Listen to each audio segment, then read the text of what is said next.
All right, welcome to the deep dive. You've sent us some really fascinating stuff this time, a whole collection of research articles and articles on the link between diet and multiple sclerosis. Yeah, it looks like a really interesting mix. It is, and we're going to really take a deep dive into this for you to Absolutely. see what this information means for you, for managing your MS, for understanding how food and this condition are connected.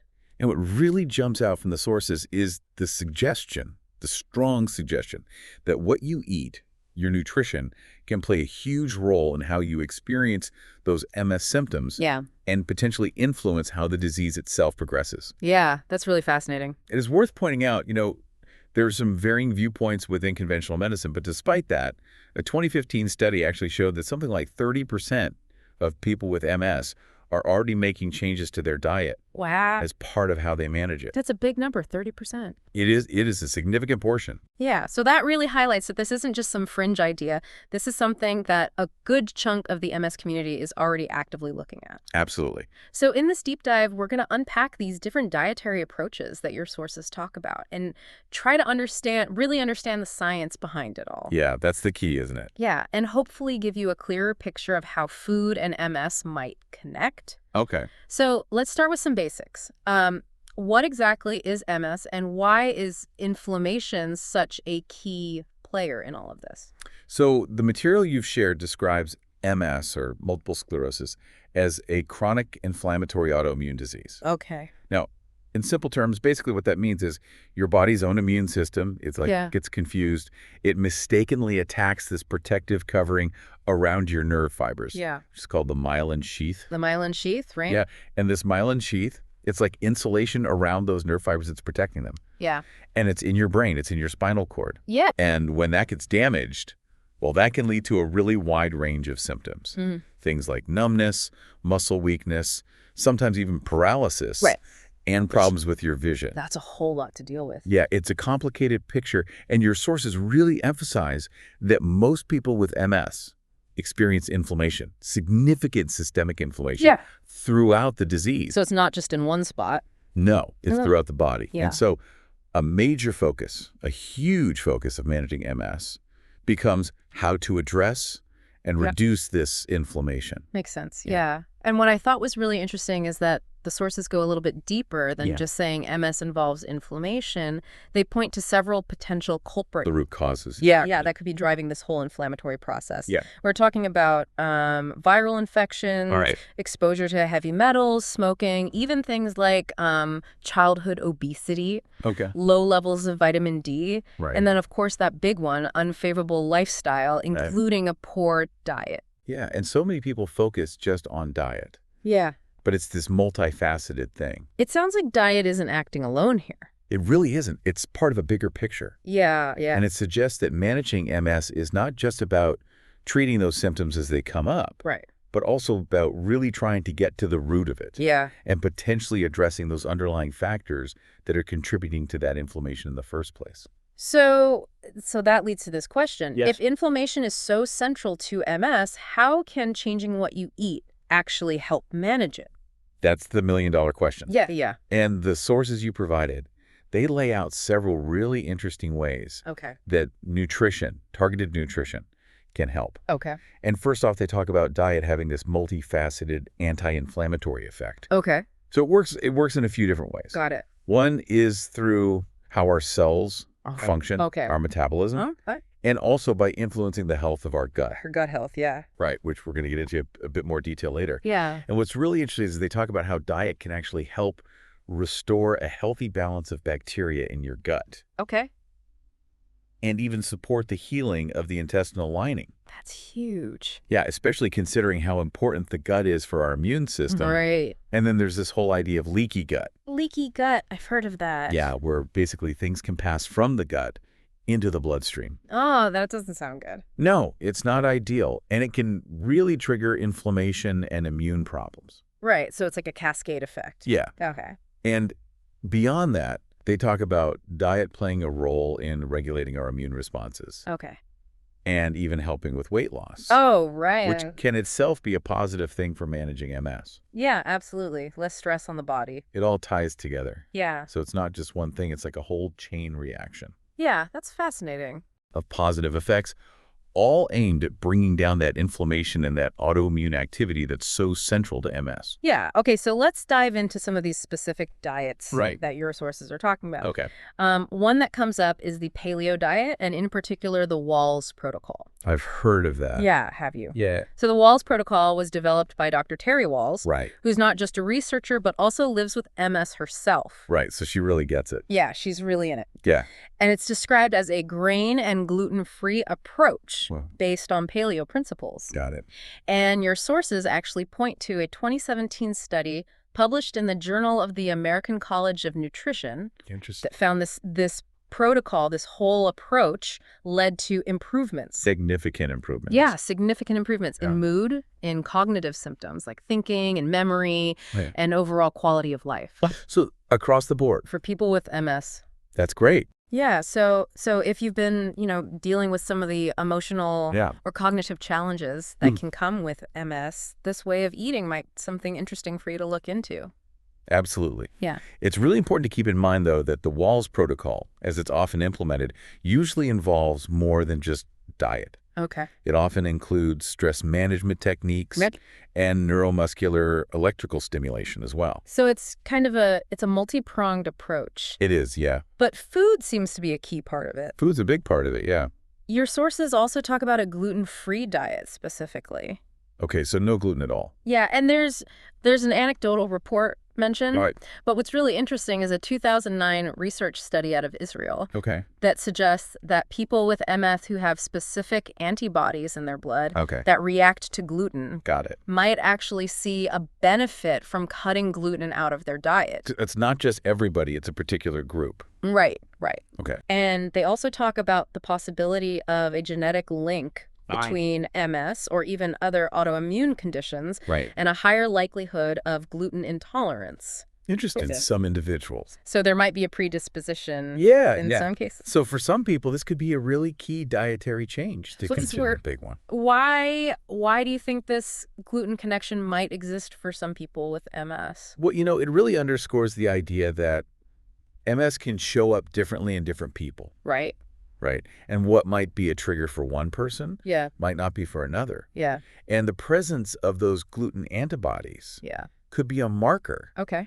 identifying a subgroup of individuals with MS Okay. whose immune system is particularly sensitive to gluten. So it's like a clue It's like a clue, yeah. as to what might be Yeah, going on. exactly. Yeah. Your sources then talk about a low-fat, plant-based diet. Yeah. Yeah. So less fat, Mm. more plants. More plants and a 2016 randomized controlled trial Oh, wow. involving 61 participants Okay. showed that following a diet that was really low in fat, Okay. only about 15% of their calories from fat, Wow, that's low. and mostly based on plant foods, Right. could actually lead to a reduction in fatigue. Which is a huge problem Yeah, which is such a common for people with MS. and often debilitating symptom for people with MS after just 6 months, Wow. So, compared to a group that had a more typical higher fat intake, all right. around 40%. Got it. So if fatigue is a major challenge for you, Yeah. this research suggests that significantly reducing that dietary fat Right. and upping those plant-based foods More plants, less fat. could be helpful. Yeah, that's another approach. Yeah. And it's really focusing on minimizing that overall fat intake. Right. And probably specifically saturated fat, given the emphasis on plant-based foods. Yeah.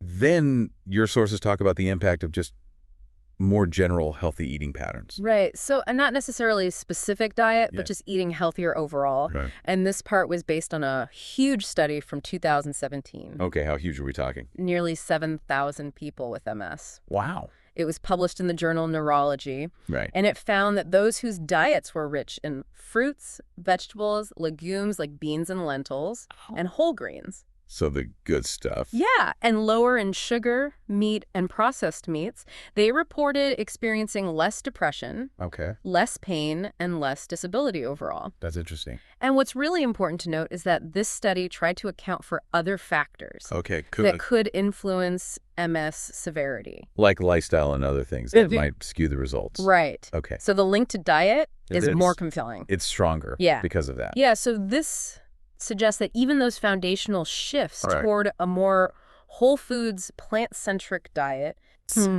without necessarily adhering to a strict protocol Okay. can have tangible benefits. So just generally making better choices. Yeah, Yeah. for managing pain, fatigue, and even mood. All those tough things Yeah. that come with MS. What I also found really interesting is that they also found that any form of conscious dietary attention seemed to be associated with some benefit. Oh, so paying attention to what they were eating was better than just eating whatever. Yeah, even if it wasn't a specific diet. Interesting. Yeah, so even making a general effort Right. to eat healthier, regardless of following a specific named diet, Mm-hmm. can have a positive impact Okay. on how you experience MS. Makes sense. So it's like paying attention to what you're eating is a good first step. Yeah. Mindfulness. Yeah. Okay, now let's talk about a specific diet again All right. that's been around for a while, the swank diet. Yeah. The swank diet. I've heard of that. Okay, I don't know much about it, though. well, Dr. Roy Swank developed this diet way back in the 1950s. Wow, that's a long time ago. Yeah. Specifically for people with MS, So it's been around. with the goal of reducing relapses and symptoms. Okay. And his earlier research back in the 40s drew a connection between higher consumption of meat and dairy Okay. in inland areas Right. and a higher prevalence of MS Interesting. compared to coastal regions where fish was more common. So the location. Yeah. Wow, And so the swank diet actually has quite a specific set of guidelines. yeah, what are they? While avoiding processed foods that contain saturated or hydrogenated fats is a big one. Okay, so cutting out the processed stuff. Right. Okay. And a limit on saturated fat to no more than 15 grams per day. Okay, and that's like what? Butter, fatty meats. Yeah, things like meat, processed meats, butter, palm oil, coconut oil. Oh. And they're often hidden in processed foods and baking fats. Yeah, got to read those labels. Yeah, but it allows for 20 to 50 grams of unsaturated fats. Okay, so those are the good fats. Right, so like olive oil, avocados. Lots, yeah. Exactly. Okay. Lots of fruits and vegetables, no restrictions. So eat all the produce you want. Yeah. Okay. Whole grain bread, rice, pasta. Okay. But red meat, no red meat at all in the first year. Wow, that's a big change for some people. It is. It is. And then after that, it's limited to very lean portions, maybe once a week. It's a very occasional treat. Yeah. Right. Lean poultry and fish are okay, Okay. but they suggest limiting fatty fish. Okay, so not too much salmon. Right. Got it. And then dairy products are restricted to low fat, 1% or less, Okay. and only egg whites are allowed. Interesting. Daily cod liver oil or a multivitamin, multimineral. Okay. They encourage nuts and seeds for snacks. That's a good idea. And they say limit caffeine and alcohol. So really, cutting back on a lot of things. Yeah, it sounds like a pretty healthy eating plan overall. It does. It does. Isn't it? Yeah, like it's pretty much in line with general dietary advice Yeah. for good health. That we hear all the time. And Dr. Swank's later research in the 90s, which was a really long-term study spanning 34 years. 34 years. Yeah. That's impressive. Published in The Lancet, it really highlighted that potential negative impact of saturated fats on how MS progresses over time. Okay, yeah, those long-term studies are really valuable. So Yeah. what did they find? Well, people who ate less than 20 grams of saturated fat a day tended to see a slower progression of their MS Yep. compared to those who had a higher intake. So keeping those saturated fats low Right. made a difference over the long haul. And he even suggested that as little as 8 grams a day could significantly increase the risk of MS progression Wow. or relapses. Okay, so really watching those saturated fats Yeah. is important. Yeah, and the source really takes the time to differentiate between saturated and trans fats, Okay, good. emphasizing that trans fats are also something to be mindful of. Right, and those are even worse. Right. Well, they're formed through industrial processes like partially hydrogenating oils, Hmm. or when oils are heated to high temperatures. Got it. And they're described as being just as bad as saturated fats. They're nasty. Yeah, they can have negative effects on cholesterol, Okay. increase belly fat, Okay. and overall weight gain. Hmm. And importantly, in the context of MS, they can trigger stronger inflammatory processes in your gut. Right. So more inflammation, not what you want Not what you want. if you have MS. Yeah, and they can even interfere with your body's ability to use those healthy, unsaturated fats effectively. Oh, wow. So they're really messing things up. Yeah. So where are these trans fats lurking? Well, a lot of commercially baked goods, Okay. fried foods, some margarines, and lots of processed foods that have hydrogenated oils in the ingredients list. Right. So again, check those labels. Exactly. Okay. But on a more positive note, Yeah. your sources highlight the importance of incorporating healthy unsaturated fats into your diet. Right. Those are the good ones. Yes, and these fats are crucial because they're actually components of the myelin sheath itself. Oh, so they're building blocks. Yeah, and other tissues in the central nervous system. Okay. So it's thought they could play a role in those repair processes that happen during MS relapses. That makes sense. Yeah, and they differentiate between monounsaturated fats, which you find in things like olive oil, rapeseed oil, avocados, and nuts, Okay. and polyunsaturated fats, which are particularly important because they include the omega-3 fatty acids Right. that are present in some plant oils, seeds, nuts, and especially fatty fish. So like salmon, mackerel. Exactly. All right. And that leads us to, what role might omega-3s play in MS? Right. Let's talk about the omega-3s. And the research on omega-3s is described as being Complicated. kind of, yeah. What makes it so complicated?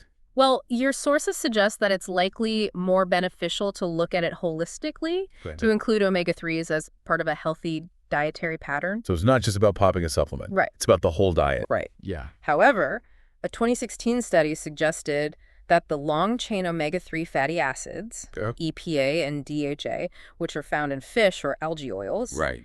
may be associated with a reduced risk of developing MS if they're consumed for at least 12 months. Okay, so consistently over time. Right. Got it. But what's interesting is that the shorter chain omega-3s, like those found in flaxseed oil, Okay. didn't show the same association. Interesting. Yeah. So the type of omega-3s matters.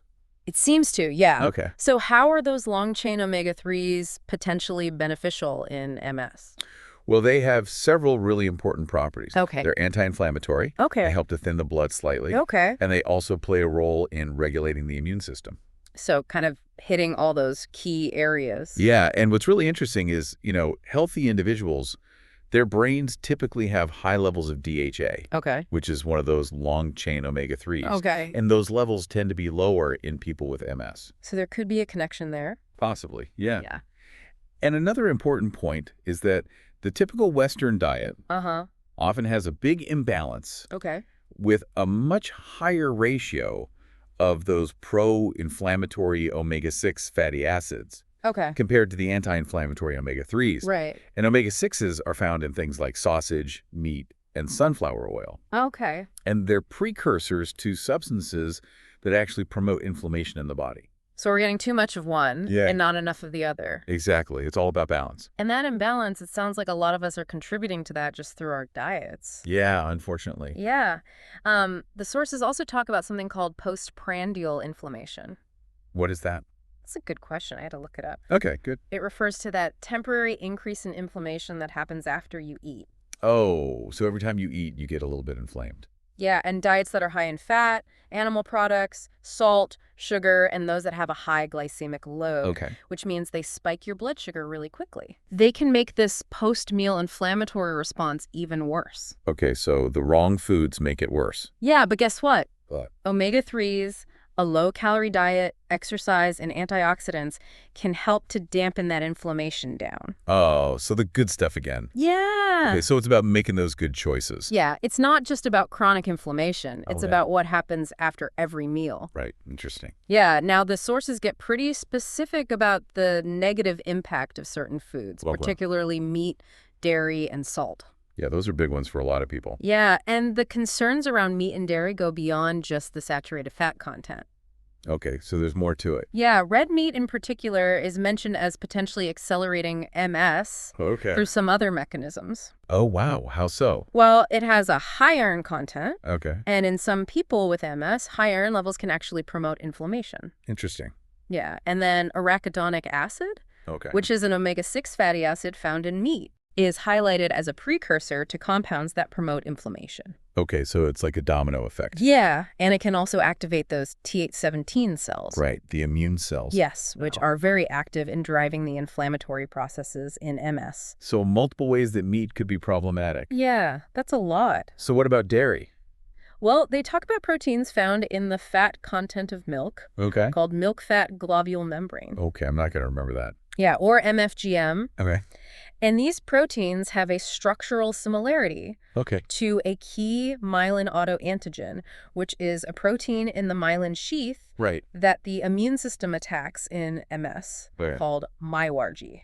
So similar shapes. Yeah, yeah. And because of this, there's a possibility that these milk proteins could trigger or worsen the autoimmune response. Okay, so there's a potential connection there. Yeah. Got it. And that's why the recommendation is often to just stick to low-fat dairy. If any at all. Yeah. Okay. And then there's the salt issue. Salt. A high-salt diet has been linked to promoting inflammation within the nervous system, Okay. impairing the immune system, No. and again, activating those Th17 cells, Right, those troublemakers. leading to more frequent relapses and brain scarring. Oh, wow. That's serious. And individuals with MS who eat a lot of salt.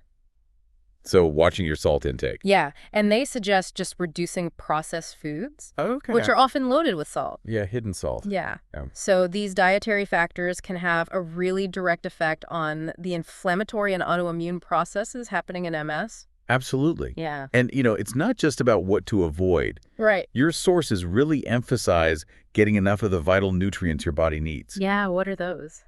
Well, they talk about the need to prevent vitamin and mineral deficiencies, Okay. which is especially important in chronic conditions like MS. Makes sense. And some of the key ones they mentioned are vitamin E, Okay. folic acid, magnesium, quercetin, lutein, Okay. and particularly vitamin D. Vitamin D. Yeah, that seems to come up a lot with MS. It does, and there's good reason for it. Okay, tell me more. Well, we know that MS is more common in places that don't get a lot of sunlight. Okay. And vitamin D deficiency is often seen in people with MS. Right. And there was a study in 2017 Okay. published in the journal Multiple Sclerosis, which found a link between low vitamin D, Okay. the Epstein-Barr virus, Okay. and an increased risk of developing MS. Wow.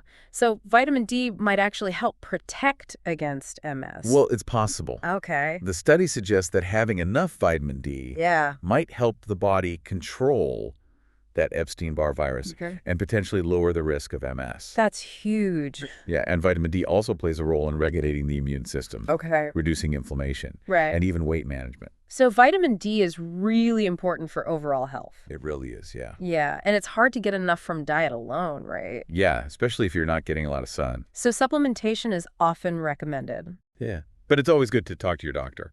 Yeah, to get the right dose. Exactly. They also mention selenium and magnesium, Right, those are important too. and then there's alpha-lipoic acid. Alpha-lipoic acid, that's a mouthful.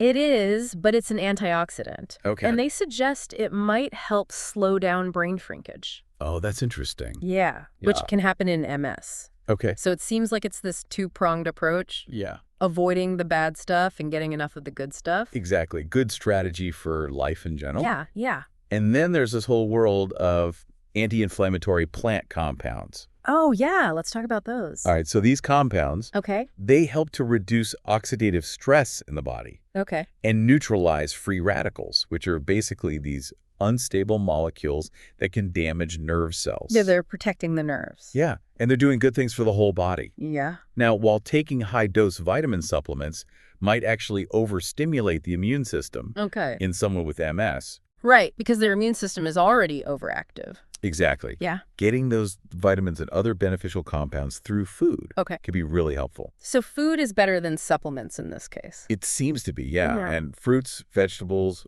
herbs, legumes, seeds, whole grains. Okay. They're all packed with these compounds. So eat the rainbow. Eat the rainbow, exactly. Yeah. And they mentioned some specific examples like quercetin, Oh. which is found in onions, apples, Okay. polyphenols, in green tea. Got it.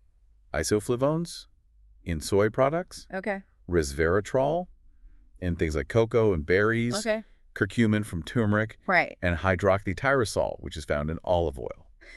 So there are a lot of options. There are, yeah. Yeah, and they emphasize that these compounds often work together, Okay. so getting them through food is better than isolated supplements. So it's the whole package that matters. Yeah, it's the synergy. Right. Now, we can't talk about diet and MS without talking about the gut-brain connection and leaky gut.